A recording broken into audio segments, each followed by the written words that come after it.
有朋友話我哋今次呢個5區公投運動係浪費公帑，其實爭取咗民主咁多年，為翻條數，每人一票都只不過係講緊20蚊。我相信各位市民，如果相信自己嗰一票係能夠真係為香港帶嚟民主，呢20蚊係絕對值得嘅。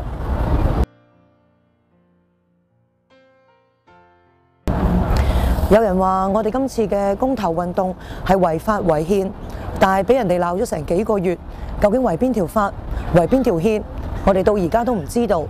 如果大家有留意嘅，我哋嘅單一政綱就係話盡快落實真普選，廢除功能組別，其實就係落實緊基本法第45條同埋第68條，循序漸進，最後達至普選行政長官同埋全體嘅立法會議員。我哋又點會違法，又或者係違憲呢？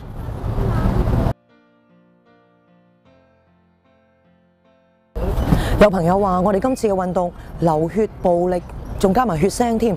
其實我自己就最怕血㗎啦。仲有我哋講緊今次嘅運動，其實係通過票箱就住自己嘅意願，就住我哋嘅單一議題去表達你哋自己嘅意見。所以又點會血腥，點會暴力呢？我哋只不過呼籲朋友希望去到票站，而唔去捐血站去投票。我哋講緊嘅票箱係我哋見慣嘅票箱，票箱又冇牙，選票又唔係利刀，所以我哋好希望朋友會珍惜今次嘅機會，去到票站表達自己對民主嘅意願。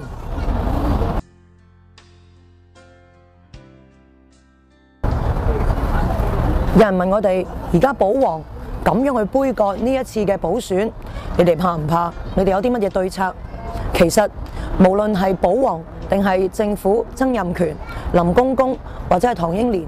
咁樣出嚟，去希望去恐嚇我哋，去揼我哋今次嘅行動，更加話俾大家聽，其實佢哋係迴避緊民意，佢哋係害怕見到民意，佢哋只係會爭取簽名，但係佢哋就害怕開票箱。所以我呼籲全香港嘅選民，人哋越係杯葛，我哋越係要去到票站，顯示我哋一票嘅真正意義同埋真正力量。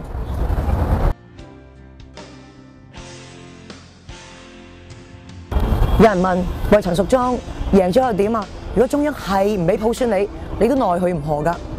但係其實我到呢一刻，我都相信我哋嘅特區政府同埋我哋嘅中央政府係唔會迴避民意。如果我哋今次嘅選舉能夠真係順利勝出嘅話，我相信佢哋一定會接受香港人嘅意願，會盡快落實真普選同埋廢除功能組別。當然，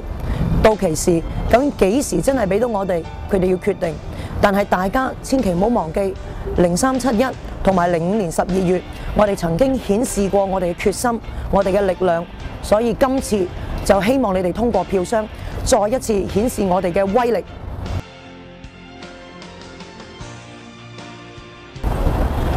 功能組別本來係一個暫時性、過渡性嘅安排，眨下眼已經存在咗20幾年。究竟幾時先至會取消呢？最近我哋聽到有好多保皇派嘅朋友出嚟講，話原來功能組別都可以符合普選嘅原則。如果呢一個係事實嘅話，我哋已經俾人呃咗20幾年。我諗我同你都心知肚明，功能組別係絕對唔係符合普選嘅原則同埋價值。所以今次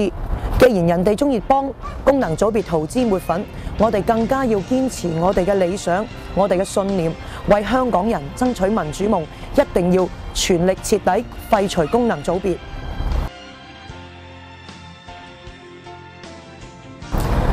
05年我未係立法會議員，我同大家一樣都走到上街，希望可以推翻05年嗰個政改方案。當時有好多人講話立法會嘅議員已經係捆綁埋一齊，所以泛民要推翻呢一個政改方案。